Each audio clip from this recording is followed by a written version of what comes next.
किसानों ने इस बार सरसों की अच्छी पैदावार ली है, उन्हें बम्पर फायदा मिलने की उम्मीद है। कहा जा रहा है कि जिस तरह सोयाबीन तेल में महंगी देखी जा रही है, ठीक वही हाल सरसों तेल का भी हो सकता है। जिन किसानों के पास सरसों का भंडार है, उन्होंने बाजार के रुख को देखते हुए अपने उपज को फिलहाल थाम लिया है। उन्हें उम्मीद है कि बाद में सरसों बेचकर वे ज़्यादा से ज़्यादा मुनाफा काट सकते हैं। जानकारों का मानना है कि सरसों तेल की कीमतों में उछाल देखे जाने के कई कारण हैं। हाल के महीने में खाने वाले तेल की मांग बढ़ी है। मूंगफली या सोयाबीन जैसे तेलों की महंगाई के चलते अब भी अधिकांश लोग सरसों तेल को तरजीह देते हैं। इस वजह से आगे भी इसकी मांग बनी रहेगी।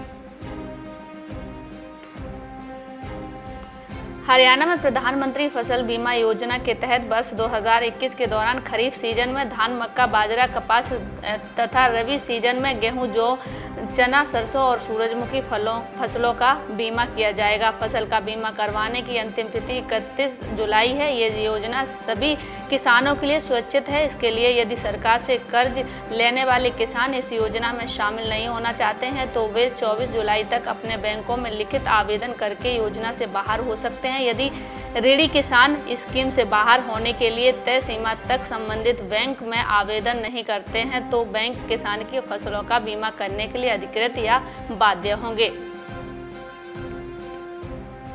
अगले एक हफ्ते यानी 3 मई तक कोविड कर्फ्यू की घोषणा के बाद सोमवार को ऋषिकेश के बाजारों में खरीदारी के लिए खूब ग्राहक उमड़े। कोविड कर्फ्यू के दौरान आवश्यक सेवाओं को छोड़कर बाजार पूरी तरह से बंद रहेंगे, लिहाजा लोगों ने सोमवार को राशन और ज़रूरत का दूसरा सामान खरीदने के लिए बाजारों का रुख किया। बाजारों में लोग परचून की दुकानों के आगे लाइन में खड़े नजर आए। शहर में सोमवार को रेलवे रोड, तिलक रोड, देहरादून रोड स्थित विभिन्न बैंकों के एटीएम के आगे भी लोगों की लाइन रही। कपास के किसानों के लिए अच्छी खबर है। कॉटन एसोसिएशन ऑफ इंडिया ने अनुमान जताया है कि इस बार देश से कपास का निर्यात 20% तक बढ़ सकता है। देश के अलग अलग हिस्सों में कपास की बुवाई शुरू हो गई है, जो मई मध्य तक चल सकती है। CAI ने ये भी कहा है कि अंतर्राष्ट्रीय बाजार में कपास की महंगाई रहेगी, जिससे भारत को निर्यात से फायदा मिलेगा। पिछले साल के सीजन में भारत से 50 लाख गांठों का निर्यात हुआ था, जो इस बार बढ़कर 60 लाख से ज़्यादा होने की संभावना है। इस सीजन में 10 लाख से ज़्यादा गांठों का निर्यात बढ़ सकता है, क्योंकि अंतर्राष्ट्रीय बाजार में कपास की भारी मांग है और बाजारों में अच्छी कीमत भी देखी जा सकती है।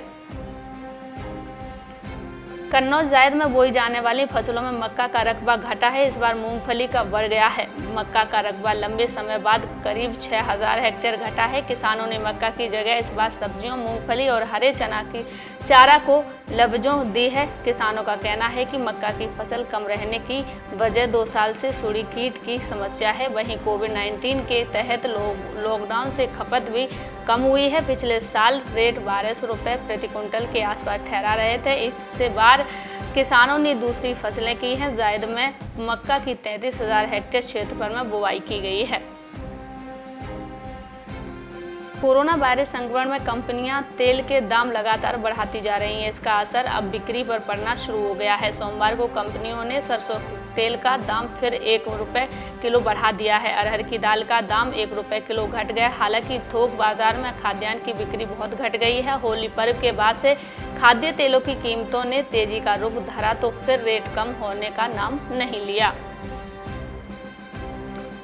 कोरोना महामारी की चुनौतियों के बीच देश से कृषि उत्पादों के निर्यात में रिकॉर्ड बढ़ोतरी की उम्मीद दिख रही है। इस महामारी अकल्पनीय मानवीय और आर्थिक आपदाएं निर्मित की हैं, पर इसी के बीच भारत वैश्विक स्तर पर खाद्य सुरक्षा आवश्यकताओं को पूरा करने के मद्देनजर कृषि उत्पादों के निर्यात बढ़ाने पर काम कर रहा है। देश में 1 अप्रैल 2021 को केंद्रीय भंडारों में करीब 7.72 करोड़ टन खाद्यान्न का सुरक्षित भंडार अनुमानित है, जो बफर आवश्यकता से करीब 3 गुना है। ऐसे में वर्ष 2021 में वैश्विक मांग के अनुरूप खाद्यान्न निर्यात सरलतापूर्वक बढ़ाया जा सकेगा।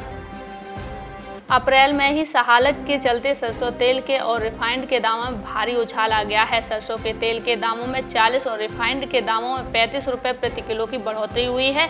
इसके साथ ही तेल और रिफाइंड के दाम 160 रुपये प्रति किलो तक पहुंच गई। हालांकि कोरोना संक्रमण के चलते बाजार में तेल की खपत में 25% की गिरावट आई है। इससे कारोबारियों के माथे पर चिंता का बल पड़े हुए है।